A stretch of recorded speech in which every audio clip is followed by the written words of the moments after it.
Eu matei o meu pai com as minhas próprias mãos, não com um machado ou veneno, mas com palavras que ele engoliu como cacos de vidro, e assisti ao seu corpo desabar devagar, dia após dia, até que o último suspiro dele foi um pedido de perdão que nunca veio a tempo.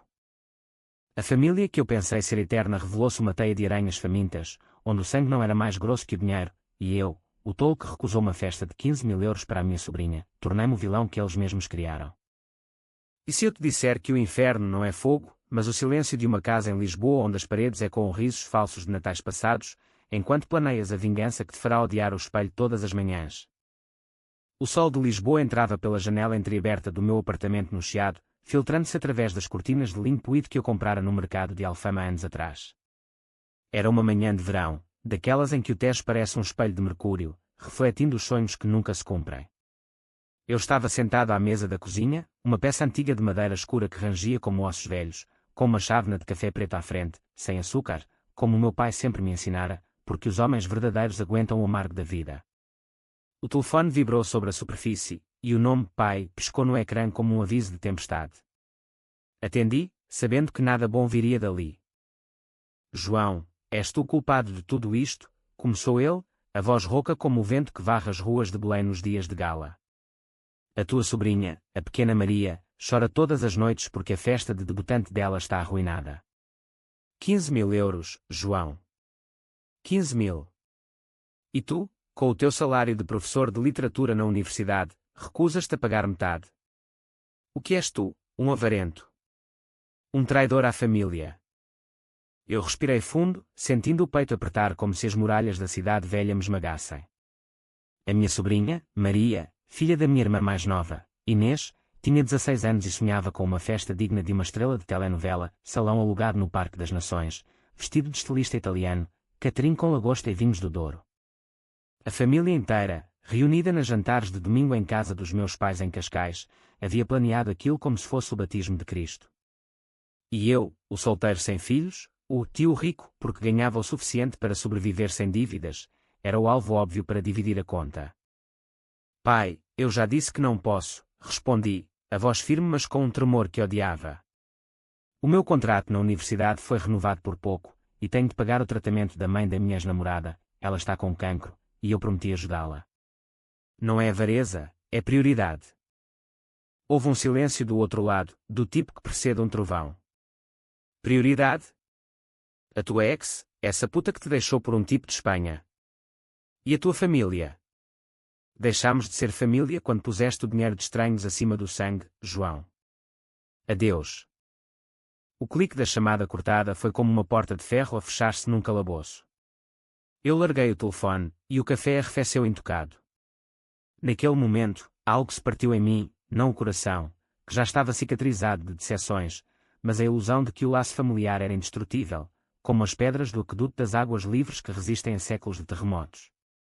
Levantei-me, caminhei até à varanda, e olhei para a baixa da cidade, onde os elétricos rangiam como veias expostas. Lisboa, a minha amada, com as suas 7 colinas que me faziam sentir pequeno, mas agora parecia uma prisão de memórias. Eu nasci e cresci nesta cidade de contrastes, onde o fado chora nas ruas estreitas de Alfama e o progresso brilha nos arranha-céus do bairro Alto. O meu pai, Manuel, era um homem de ferro, pescador no Tejo na juventude, depois dono de uma pequena mercearia em Alcântara que prosperara com a crise dos anos 80, vendendo conservas de sardinhas e queijos da Serra da Estrela. Ele construíra a família como um império, casara-se com a minha mãe, Teresa, uma costureira de mãos calejadas que bordava vestidos para as festas de São João, e tivera 3 filhos, eu, o do meio, o sonhador, Inês, a caçula mimada, e o António, o irmão mais velho, que emigrara para o Canadá e só voltava para Natal, cheirando a dólares e arrependimento.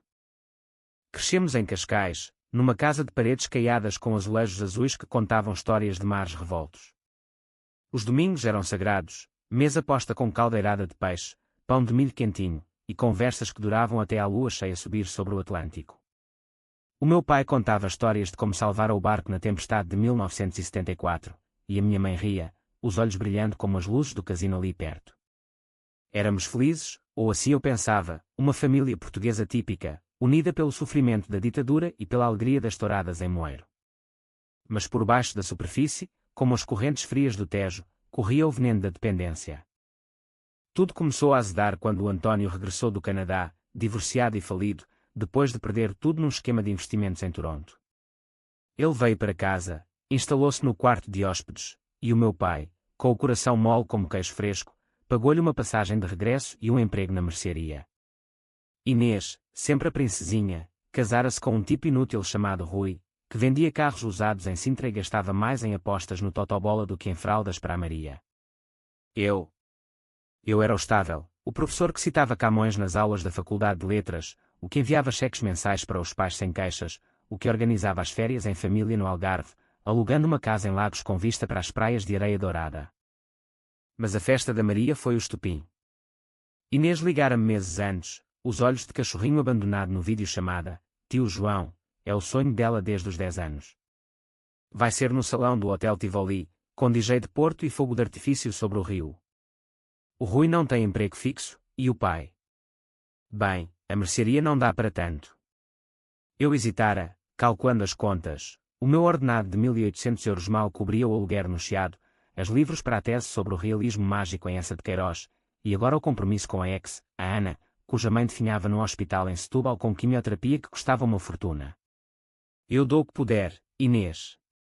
1.000 euros, talvez. Ela chorara, e o pai soubera. Daí a chamada fatal. Agora, dias depois, eu andava pelas ruas de Lisboa como um fantasma, o bairro alto à noite e quando com guitarras de fado que pareciam lamentar o meu nome. Encontrei-me com o meu melhor amigo, o Miguel, num bar em Cais do Sodré, onde o cheiro a mariscos grelhados se misturava com o fumo de charutos. Ele era psiquiatra, daqueles que escutam mais do que falam, com um consultório em Princesa que cheirava a lavanda e segredos. És um idiota se pensares que isto é só sobre dinheiro, João, disse ele, virando o copo de ginginha nas mãos calejadas de escalar as muralhas de Óbidos nos fins de semana. A tua família usa-te como um banco ambulante. O teu pai, com aquela mercearia que mal dá para as contas da luz, vê-te como o filho que deu certo para limpar as porcarias dos outros. Recusaste, e agora és o inimigo. Mas olha para ti, estás a pagar pela mãe da tua ex, que te largou há 2 anos por um tipo casado. O que é isso, mas autopunição? As palavras dele cortaram como faca de cozinha afiada na carne de porco para um cozido à portuguesa. Eu ri, amargo, recordando a Ana, loira como o sol de Évora, com olhos verdes que prometiam o paraíso, mas que me deixara numa carta fria. Preciso de espaço, João. O amor não paga contas. E agora, eu pagava as dela, por culpa ou por esperança residual. Bebi outro shot, sentindo o álcool queimar como a vergonha. E se lhes mostrasse o que é verdadeira família, Miguel? Se eu desenterrasse os esqueletos que eles escondem debaixo do tapete de arraiolos? Ele ergueu uma sobrancelha, o rosto iluminado pelo néon do bar. Cuidado, amigo. A vingança é um vinho tinto que mancha para sempre. Mas se vais beber desse copo, faz com que valha a ressaca. Naquela noite, deitado na cama com o som distante dos elétricos, sonhei com a casa de Cascais. No sonho, o pai entrava na cozinha, as mãos manchadas de tinta fresca dos azulejos que ele mesmo pintara, e dizia: João, a família é como o mar, às vezes traiçoeira, mas sempre volta à praia. Acordei suado, o coração a martelar como o sino da Sé de Lisboa ao meio-dia. Era tempo de voltar para casa, enfrentar o monstro que eu ajudara a criar. Peguei no carro, um Fiat velho que rangia nas curvas da A5, e dirigi para Cascais sob um céu de nuvens que prometiam chuva, ou lágrimas. Cheguei à casa dos pais ao entardecer, o sol mergulhando no oceano como uma moeda de ouro num poço. A porta rangeu ao abrir, e o cheiro a feijão à transmontana encheu as narinas, misturado com o sal do mar. A mãe estava na cozinha, os cabelos grisalhos presos num coque frouxo, mexendo o tacho com uma colher de pau que usava desde o meu batizado. João. Meu filho, exclamou ela, os olhos inchados de noites mal dormidas. Abraçou-me forte, o corpo frágil como porcelana de vista alegre.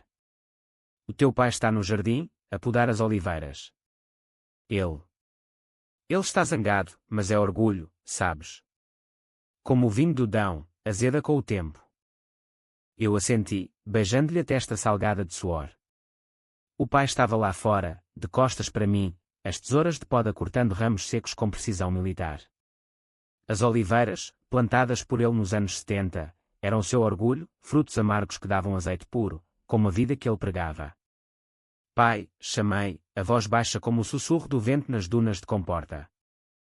Ele virou-se devagar, o rosto enrugado como o mapa antigo de Portugal, os olhos castanhos endurecidos pelo sol e pela decepção. Vim-te buscar. Ou vieste implorar perdão pela Maria? Não vim implorar nada.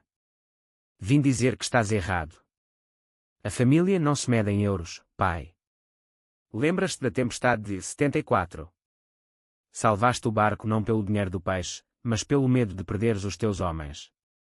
Eu salvei a Ana da mãe dela pelo mesmo, medo de perder o que resta de humanidade em mim. Ele largou as tesouras, o metal tilintando na terra seca. Humanidade! Tu traíste o sangue, João. O António mandou dinheiro do Canadá para a festa, mesmo falido. A Inês vendeu o colar da avó para pagar o vestido. E tu? Recusas-te, como se fôssemos mendigos. O ar entre nós crepitava como o fogo de artifício que a Maria queria. Eu sentia a raiva subir, quente como o caldo verde no inverno. Mendigos. Quem pediu ao António para voltar e sugar a mercearia até à falência? Quem deixou a Inês casar com o Rui, sabendo que ele apostava o salário no hipódromo de Mafra? Eu paguei as dívidas deles por anos, pai. Cartas de cobrança que chegavam ao meu nome, cheques que assinava com mãos trêmulas enquanto tu fingias não ver. O rosto dele empalideceu, como as ondas que se desfazem na praia da Conceição. Não sabes do que falas, rapaz. A família protege os seus. Protege. Ou usa. Eu sei tudo, pai. Encontrei as cartas no sótão, quando limpava depois da inundação do ano passado. O António não perdeu tudo em Toronto, ele fugiu com o dinheiro da mãe da Inês, deixou-a grávida e sozinha. E tu encobriste, pagaste o silêncio com a herança da avó. Ele avançou um passo, o punho cerrado como raiz de sobreiro. Cala-te. Isso foi para proteger a Inês, a nossa menina. Proteger? Ou controlar? Como controlas a mim, fazendo-me o bode expiatório para os erros de todos. A minha voz subiu, e quando no jardim como um grito de gaivota ferida. A mãe apareceu à porta, as mãos no avental, lágrimas escorrendo como chuva de primavera. Chega, meninos. Sentemo-nos à mesa. O feijão arrefece. Mas o pai não se mexeu. Olhou-me como se eu fosse um estranho nas ruas de Lisboa, perdido no rocio. Vai-te embora, João. Deixamos de ser família. As palavras dele foram o golpe final, afiadas como a lâmina de uma navalha de barbear em Belém. Eu virei as costas, o coração um peso de chumbo, e parti sob o céu que escurecia, prometendo uma noite de tormentas. Dias se arrastaram como as sombras alongadas nas calçadas de pedra da Baixa após um dia de chuva. Voltei para o Chiado, mas o apartamento, outrora refúgio de livros empilhados e vinis de Amália Rodrigues, agora parecia uma cela fria no castelo de São Jorge. O telefone tocava incessantemente, Inês a chorar, mensagens do Rui a insultar-me com emojis de porcos, até o António a ligar do Canadá com sotaque falso de arrependido: irmão, volta tudo ao normal, manda o dinheiro para a festa e esquece. Eu bloqueava-os um a um, sentindo o isolamento como uma rede de pesca apertada no peito. O trabalho na universidade era o único ancoradouro. Lecionava literatura portuguesa do século XIX, mergulhando alunos sonolentos nas profundezas de Os Maias, onde essa dissecava a hipocrisia burguesa com bisturi afiado. A família, eu dizia nas aulas, projetando slides de ilustrações antigas no auditório da Torre do Tomo, é o microcosmo da sociedade, bela na superfície, podre nas raízes. Os estudantes, com os seus telemóveis escondidos debaixo das mesas, riam nervosamente, sem saber que eu falava de mim mesmo. Uma aluna, a Sofia, de cabelos negros como as noites de Coimbra e olhos curiosos, aproximou-se após a aula, o bloco de notas apertado contra o peito como escudo. Professor, o seu sermão sobre os maias hoje. Pareceu pessoal. Tudo bem. A voz dela era suave como o vinho verde de Minho, e por um momento, esqueci o caos familiar. Sorri, forçado. A literatura é sempre pessoal, Sofia. Revela as feridas que escondemos. Convidei-a para um café no Nicola, o café histórico onde poetas tramavam revoluções séculos atrás. Falámos de Pessoa e das múltiplas personalidades que todos carregamos, e pela primeira vez em semanas, ri de verdade, um riso que ecoou como sinos da igreja de São Roque. Mas a paz era ilusória. naquela noite, recebi um envelope pelo correio, sem selo, endereçado à mão com a caligrafia trêmula da mãe. Dentro, uma fotografia antiga, nós os 4 irmãos na praia de Carcavelos, 1985, construindo castelos de areia sob o sol implacável. No verso, escrito a lápis, volta, João. Ele não come há dias. Ama-te, mesmo que não diga. O meu estômago revirou como mar em maré alta. Dirigi para Cascais de madrugada, as estradas desertas refletindo os faróis como olhos acusadores. A casa estava às escuras, exceto pela luz fraca da cozinha. O pai estava lá, curvado sobre a mesa, uma garrafa de aguardente de medronho meio vazia ao lado. O cheiro a álcool misturava-se com o mofo das paredes úmidas. Pai, sussurrei, sentando-me em frente. Ele ergueu a cabeça, os olhos enestados como os de um touro na arena de campo pequeno. Vens rir da minha miséria. A mercearia fechou, João. O banco levou tudo. A Inês fugiu com o Rui para o Algarve, deixando a Maria com a tua mãe. E o António? Mandou uma carta a dizer que não volta. O choque foi como um murro no plexo solar. Fechou. Por que não me disseste? Porque és o perfeito, o que nunca erra. O que recusa uma festa para salvar o orgulho. A voz dele quebrou, e pela primeira vez viu o homem por trás da armadura, frágil, como as conchas quebradas na costa de Sagres. Não é orgulho, pai. É sobrevivência. Eu posso ajudar agora. Vende a casa, vem para Lisboa comigo. Reconstruímos. Ele riu, um som rouco como cascalho sob rodas. Reconstruir. Como o império que eu sonhei. Tu destruíste-o com a tua recusa. A família era o meu legado, e tu? Tu és o cancro que a come por dentro. As palavras dele acenderam algo primal em mim, uma fúria fria como o nevoeiro da Serra da Arrábida. Levantei-me, as mãos tremendo. Cancro. Então deixa-me operar. Eu sei dos teus segredos, pai. O dinheiro que emprestaste ao António não era teu, era da avó, desviado do testamento para encobrir o caso dele com a prima em Toronto. A Inês sabe, e guarda silêncio por medo. E tu? Tu batias na mãe nas noites de bebedeira, depois da ditadura, quando o stress te transformava num monstro. O silêncio que se seguiu foi ensurdecedor, como o vácuo após uma explosão no Rossio. O rosto dele contorceu-se, veio expulsando como rios no mapa de Portugal. Mentiras. Sai daqui, demónio. Corri para o carro, o coração galopando como cavalo selvagem nas planícies de Alentejo. Na autoestrada, as lágrimas embaçavam o para-brisa, e jurei vingança, não com violência, mas com a verdade, essa lâmina que corta mais fundo que qualquer faca de cozinha transmontana. Liguei para o Miguel do carro, a voz entrecortada, preciso de ajuda. Vou desenterrar tudo. Fazer com que eles sintam a dor que me infligiram. Ele hesitou, o som da sua respiração pesada no altifalante. João, para. A vingança é um ciclo, como o fado, começa com paixão, acaba em lamento eterno. Então Clemente. Eles começaram. Nos dias seguintes, transformei-me num detetive das sombras, vasculhando o passado como um arqueólogo em Troia. Comecei pelo sótão da casa dos pais, que a mãe me deixou entrar com chave escondida debaixo do tapete. Caixas poeirentas de papéis amarelados, cartas amassadas, fotografias desbotadas. Encontrei o testamento da avó, alterado com tinta fresca em 1995, a parte da Inês, destinada a estudos, desviada para o empréstimo ao António. Havia recibos de joalherias em Lisboa, pulseiras de ouro compradas com dinheiro da mercearia para acalmar a mãe após as discussões. E uma carta, escrita pela mão do pai: Teresa, perdoa-me. O stress da mercearia. Não voltei a beber. O estômago revirou-se com náusea. Não era só raiva, era pena, misturada com ódio, como o caldo de peixe com pimenta em Moçambique, terra que o pai visitara na guerra colonial. Liguei para o António no Canadá, o número gravado na memória como cicatriz. Irmão, lembra-te da prima. Ela falou antes de morrer no acidente de carro. Sabia do bebê que abortaste para não casares.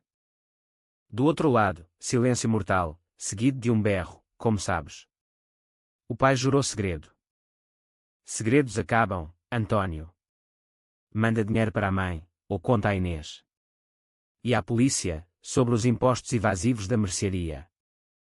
Ele implorou, a voz quebrada como gelo no inverno de Toronto. Não, João. Eu mudo de vida, volto para ajudar. Desliguei, sentindo o poder corrosivo como ácido no estômago. Era viciante, essa sensação de controle, como pilotar um barco no Tejo contra a corrente. A seguir, a Inês. Encontrei-a no Algarve, num motel barato em Albufeira, o Rui a dormir na cama ao lado, cheirando a cerveja Sagres. Ela abriu a porta de robe poído, o rosto inchado de choro. Tio, por favor, a Maria precisa da festa. É o único sonho dela. O sonho dela. E o teu, Inês? Casar com o prestador que te deixa sozinha com contas. Eu sei do colar da avó, vendeste-o para pagar drogas ao Rui nos anos 90, antes da Maria nascer.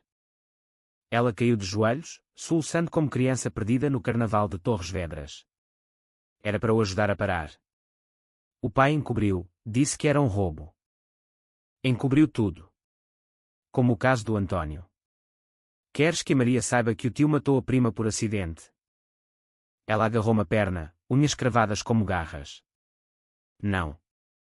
Eu faço o que quiseres. Afasta o Rui, eu juro. Deixei-a ali, destruída, e parti sob o sol escaldante do sul, o asfalto tremendo como miragem. A vingança fluía em mim como o vinho do Porto envelhecido, doce no início, amarga no fim. Mas ainda faltava o pai. Planeei o golpe final, uma reunião familiar, forçada por mentiras, na casa de Cascais. Enviaria convites anónimos, prometendo herança da avó. Eles viriam, famintos como lobos. Enquanto isso, a Sofia tornava-se o meu confessionário. Encontrávamo-nos no Jardim da Estrela, sentados num banco de ferro forjado, com pombos bicando migalhas de pão de Deus. Professor, os seus olhos mudaram, disse ela um dia, traçando linhas no meu braço com o dedo. Como se carregasse o peso de Sintra nas costas. Beijei-a então, impulsivo, o gosto dela a sal e a jasmim, como as noites de Santo António. Fizemos amor no meu apartamento, as cortinas dançando ao vento do Tejo, e pela primeira vez, o corpo dela apagou o fogo da raiva. Mas ao amanhecer, enquanto ela dormia, o plano regressava, sussurrando como o fado na voz de Marisa. A reunião foi num domingo chuvoso, o céu de Cascais cinzento como lã de ovelha alentejana. Eles chegaram aos tropeções, o pai de muletas, a perna podada mal curada de uma queda na mercearia vazia, a mãe com o avental amarrotado, Inês com a Maria, olhos baixos, o António, recém-chegado de avião, cheirando a jet lag e culpa, o Rui, de boné virado para trás, fingindo normalidade. Eu esperava na sala, a lareira acesa crepitando como riso sarcástico, uma garrafa de vinho tinto de Dau aberta. Senta-vos, disse, a voz calma como o mar de verão em Ericeira. Herdei documentos da avó. Vamos lê-los juntos. O pai franziu o sobrolho, sentando-se com esforço. O quê, João? Mais truques. Abriu o envelope, cartas espalhadas na mesa de Nogueira como cartas de tarô. Não truques. Verdades. António, começa tu, o desvio do testamento para encobrir o teu caso e o acidente.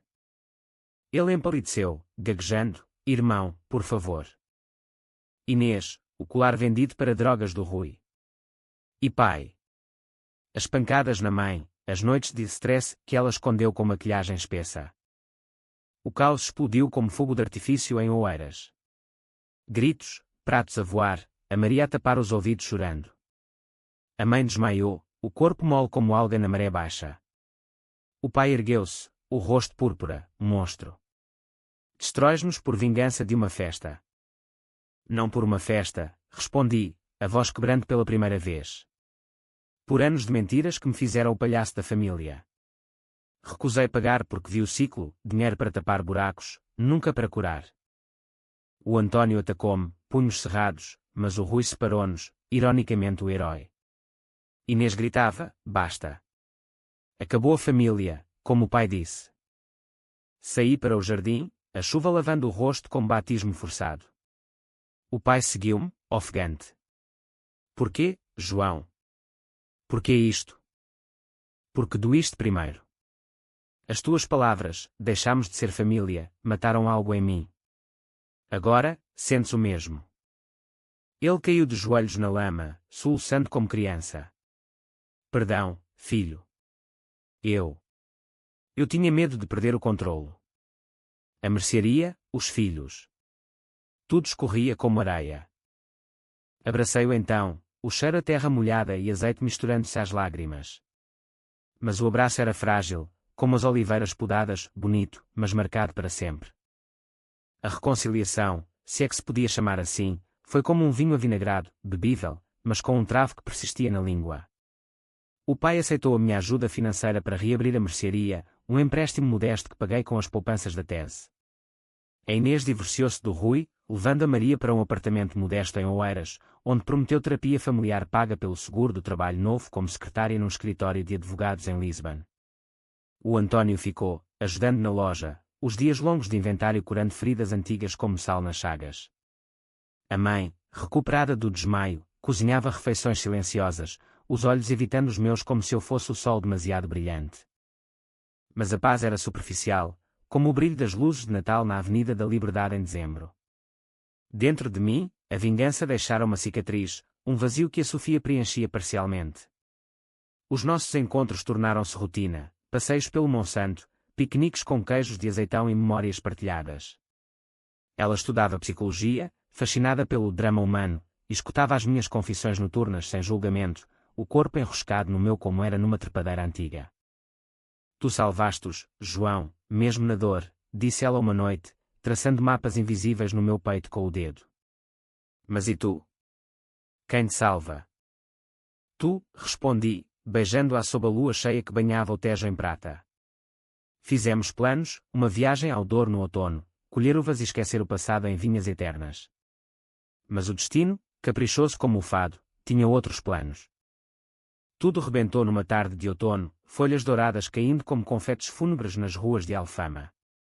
Eu estava na universidade, corrigindo ensaios sobre Fernando Pessoa, quando o reitor me chamou ao gabinete.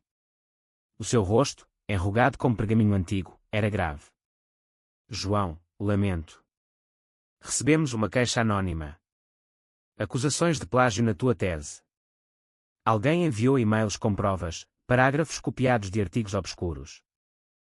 O mundo parou, como o elétrico travando numa curva íngreme. Impossível. Revisei tudo. Investigaremos, mas por agora, suspensão cautelar. Sem aulas, sem salário até esclarecido. Saí do edifício atordoado, o campus da cidade universitária parecendo um labirinto de traições. Quem? O pensamento voou direto à família. Liguei para o pai, a voz trêmula, sabes de algo sobre a minha tese? Silêncio, depois um suspiro pesado. O Rui, João. Ele. Ouviu-te na reunião, quando contaste dos teus medos académicos. Disse que ias cair, e contactou um amigo hacker em Setúbal. Pedi-lhe para parar, mas... A raiva regressou, um incêndio florestal na Serra de Monchique. Traição de novo. Depois de tudo. Eu não sabia. Juro pela Virgem de Fátima. Desliguei, correndo para o carro. Dirigi para o sul, para Albufeira, onde o Rui se escondia no emprego de barman num resort turístico. Encontrei-o atrás do balcão, a servir cocktails em ingleses cor-de-rosa, o sorriso falso como as praias artificiais ali perto. Rui, filho da puta, rosnei, agarrando-o pela gola da camisa florida. Plágio. Tentaste destruir-me. Ele riu, o hálito a gimbarato. Destruires a Inês com os teus segredos, e eu fico quieto. Ela contou-me tudo, o colar, as mentiras. Agora, pagas. Os clientes recuaram, o bar esvaziando como veia cortada. Debati-me com ele, punhos voando em fúria cega, até a segurança me arrastar para fora, o rosto sangrando de um golpe no nariz. Na escuridão do estacionamento, sob palmeiras balançantes, chorei, não de dor física, mas da constatação de que a vingança gerava monstros, e eu era um deles. Voltei para Lisboa de comboio, o Algarve desfocando pela janela como sonho mau. A Sofia esperava-me no apartamento, o rosto pálido ao ver os estragos. O que fizeste, João? Chama a polícia. Não. Acabo eu isto. Liguei para o reitor, confessando, não é plágio. Mas falhei em citar fontes menores. Deixem-me corrigir. Ofereci demissão voluntária, trocando a carreira por um emprego freelance de edição de textos, ganhando o suficiente para sobreviver no Chiado. A família fragmentou-se mais. O pai fechou a mercearia de novo, desta vez por depressão, trancado no quarto com garrafas vazias. A Inês mandou a Maria para um colégio interno em Coimbra, fugindo para a Espanha com um amante. O António regressou ao Canadá, deixando uma nota: perdão, irmão. O ciclo acaba comigo. A mãe, sozinha, vendia bolos caseiros no mercado de Cascais, os olhos vazios como o Tejo em maré baixa.